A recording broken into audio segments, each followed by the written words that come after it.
সুপ্রিয় শিক্ষার্থী, English language programme 2020-তে আপনাকে স্বাগতম। প্রতিবারের মতো আজকে নতুন একটি ভিডিও নিয়ে আপনাদের সামনে হাজির হয়েছি। আজকে টপিক হচ্ছে নাউন একটি সেন্টেন্সে কোথায় কোথায় থাকে এবং তা কিভাবে চিনব।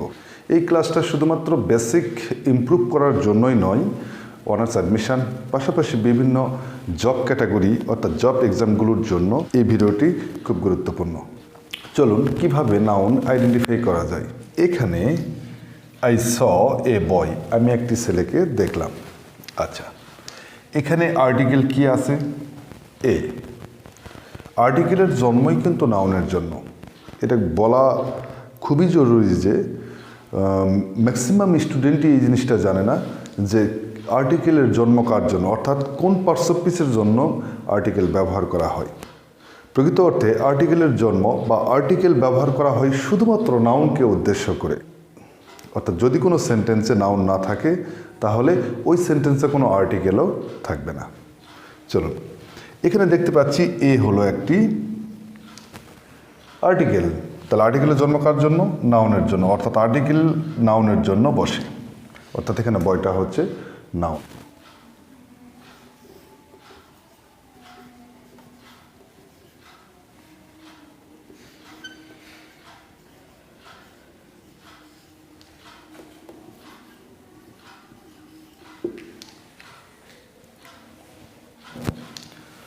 এখানে দেখুন আর্টিকেলের পর কিন্তু দুইটা ওয়ার্ড আছে, একটা হচ্ছে ইয়াং আর একটা হচ্ছে বয়। আচ্ছা, এখন আমাদের দেখতে হবে যে আর্টিকেল কি এই ইয়াংয়ের জন্য বসছে না বয়ের জন্য বসছে, এটা একটা বিষয়। তবে আইডেন্টিফিকেশনের জন্য আমাদের সহজ পন্থা হলো এটাই, আর্টিকেলের পর যদি দুটি ওয়ার্ড থাকে, 1, 2, এক নম্বরে আছে ইয়াং আর 2 নম্বরে আছে বয়, তখন মনে করবেন যে প্রথম ওয়ার্ডটা অ্যাডজেক্টিভ, পরের ওয়ার্ডটা নাউন। অর্থাৎ আর্টিকেলের পরে দুইটা ওয়ার্ড থাকলে প্রথম ওয়ার্ডটি অ্যাডজেক্টিভ হবে এবং পরের ওয়ার্ডটি নাউন হবে। আর প্রকৃতপক্ষে আর্টিকেলের জন্ম কার জন্য? নাউন। এখানে এ দ্বারা কিন্তু ইয়াংকে চিহ্নিত করে নাই, মূলত এ দ্বারা বয়কে চিহ্নিত করছে। এখানে ছেলে কয়জন? একজন। তাই আর্টিকেল যদি বয়ের জন্য বসে তাহলে আমরা নিঃসন্দেহে ধরে নেব আর্টিকেলের জন্ম বা আর্টিকেল নাউনের জন্য বসছে। ওকে, আমরা নেক্সট আরেকটি সেন্টেন্স নিয়ে আলোচনা করব। He is the best boy in the class. আসুন আমরা একটু দেখি। দি হচ্ছে আর্টিকেল, এখানে দি হচ্ছে আর্টিকেল। আমরা জানি আর্টিকেলের পর যেহেতু একটি ওয়ার্ড আছে, নিঃসন্দেহে ওয়ার্ডটি নাউন। যেহেতু অন্য কোনো ওয়ার্ড নেই সেহেতু নিঃসন্দেহে আর্টিকেল নাউন। এখন আসি, আর্টিকেলের পরে কি আছে? আর্টিকেলের পর যদি দুইটি ওয়ার্ড থাকে, আগের মতোই ঠিক বলছিলাম, এটা হচ্ছে 1 নম্বরে আর এটা হচ্ছে 2 নম্বরে। আর্টিকেলের পরে ওয়ার্ড আছে কয়টা? 2টা। আচ্ছা, ইন দ্য ক্লাস এটা তো একটি ফ্রেজ, ওটা আলাদা বিষয়। আমরা আগেই বলছিলাম যে আর্টিকেলের পর যদি দুটি ওয়ার্ড থাকে তাহলে প্রথমটি অ্যাডজেক্টিভ, পরেরটি নাউন। যাই হোক, এটা নিয়ে বলার আগে আরেকটা জিনিস বলে নেওয়া ভালো, সেটা হচ্ছে অনেকে মনে করে বা বিভিন্ন ট্র্যাডিশনাল গাইডগুলোতে দেখা যাচ্ছে যে সুপারলেটিভ ডিগ্রির আগে দি বসে। আসলে দি কিন্তু সুপারলেটিভ ডিগ্রির জন্য বসে না, মূলত দি বসে যে পরের যে নাউনটি আছে, অর্থাৎ বেস্টের পরে যে নাউনটি আছে সেই নাউনের জন্য মূলত বসে। এখানে দি কখনোই বেস্টের জন্য বসে নাই, এখানে দি বসছে শুধুমাত্র বয়ের জন্য। যদি বয় না থাকতো তাহলে দি কখনোই বসতো না। যেমন আমরা যদি এরকম বলি, হি ইজ দ্য বেস্ট, এরকম যদি বলে আমরা ফুল স্টপ দিতাম তাহলে এখানে দি কখনোই বসতো না, দি এখানে কিছুই বসতো না, কারণ এরপরে তো নাউন নেই।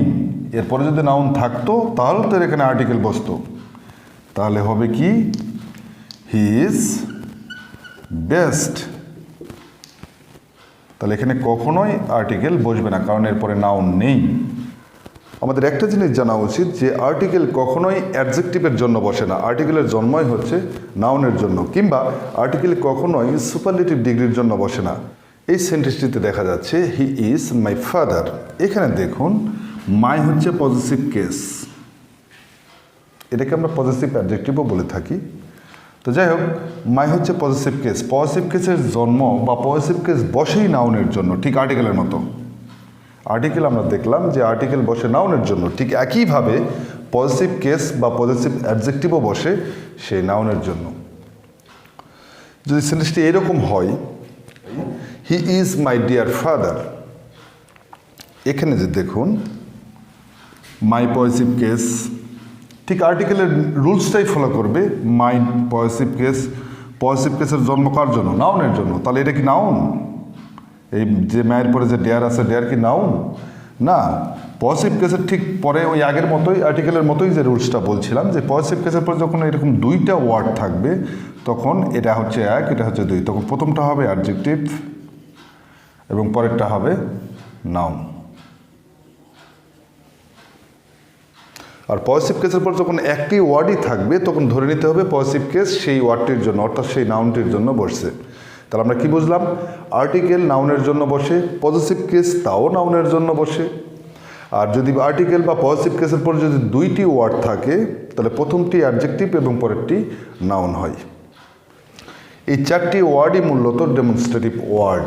তবে এই চারটি ওয়ার্ডের পর যদি নাউন থাকে তবে এগুলোকে আমরা ডেমনস্ট্রেটিভ অ্যাডজেক্টিভ বলি, আর যদি এগুলোর পরে ভার্ব থাকে তখন এগুলোকে ডেমনস্ট্রেটিভ প্রোনাউন বলি। আচ্ছা, তাহলে যেহেতু দোষের পরে পিপুল এখানে ভার্ব নয়, সুতরাং এটা নাউন। অর্থাৎ সংক্ষেপে যদি আমরা বলি, ডেমনস্ট্রেটিভ ওয়ার্ডের পর যদি ভার্ব না থাকে, অন্য কোনো ওয়ার্ড থাকে, সেই ওয়ার্ডটি নাউন। আচ্ছা, এর পরের ধাপে আমরা যাব যে ডিটারমিনার এর পরে নাউন বসে। ডিটারমিনার কোনগুলো? আসলে ডিটারমিনার বলতে সেই সব ওয়ার্ড সমষ্টিকে বোঝায় যেগুলো দ্বারা কোনো সংখ্যা, কোনো পরিমাণ বোঝায়। আমরা জানি পার্টস অফ স্পিচ ঠিক 8 প্রকার, তবে আধুনিক গ্রামারে অর্থাৎ আধুনিক যে মডার্ন গ্রামারটিস্ট, তারা ডিটারমিনারকে অ্যাডজেক্টিভ থেকে আলাদা করছে। করার পর তারা মনে করে যে অ্যাডজেক্টিভ আর ডিটারমিনার এক না, এই জন্য তারা ডিটারমিনারকে আলাদা একটি পার্টস অফ স্পিচ হিসাবে মনে করছে। আচ্ছা, যাই হোক, এখানে দেখুন আই ওয়ান্ট 10 টাকা। 10 কিন্তু একটি সংখ্যাবাচক শব্দ, সুতরাং সংখ্যাবাচক শব্দ হলে নিঃসন্দেহে এটা ডিটারমিনার। তাই যদি হয় সংখ্যাবাচক শব্দের পরে নিঃসন্দেহে নাউন থাকবে। এটা নাউন চেনার আরেকটি উপায়। তাহলে সংখ্যাবাচক শব্দ হচ্ছে ডিটারমিনার, এরপরে অবশ্যই নাউন থাকবে। আমরা আরও দুটি সেন্টেন্স নিয়ে হাজির হয়েছি। We want to C the বেগার of the city, আবার আই লিভ ইন বাংলাদেশ। এখানে দুই ধরনের সেন্টেন্স আছে। এখানে দেখব প্রিপোজিশন প্লাস নাউন। আসলে প্রিপোজিশন শুধু নাউনের জন্য বসে না, প্রিপোজিশন কিন্তু প্রনাউনের সাথেও ঠিক সমানভাবে সংযুক্ত। অর্থাৎ প্রিপোজিশনের ব্যবহারই হয় নাউন কিংবা প্রনাউনের জন্য। আচ্ছা, এখানে অফ আছে না, এই যে অফ, অফ কিন্তু একটা প্রিপোজিশন। তাহলে অফের পরে কি বসবে?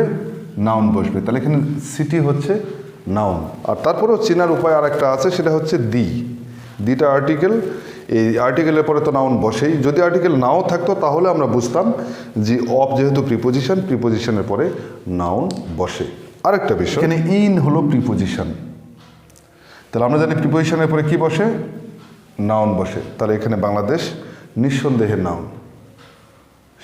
আবার ইন বাংলাদেশ কিন্তু নাউন না, এটা একটা অ্যাডভার্বিয়াল ফ্রেজ। যাই হোক, ওটা নিয়ে চিন্তা করছি না।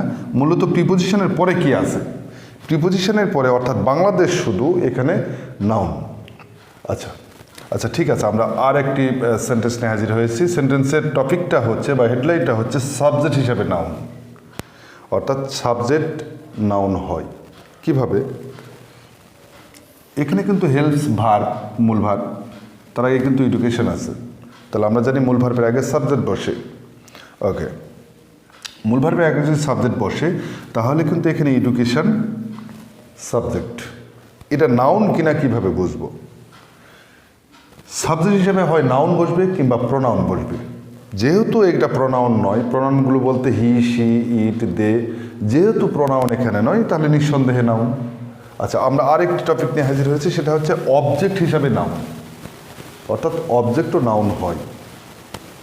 ভার্বকে কি বা ভার্বকে কি দ্বারা প্রশ্ন করলে যে উত্তর আসে সেটাই হচ্ছে নাউন। কি চাই? কলম চাই। সুতরাং এখানে কলম হচ্ছে নাউন।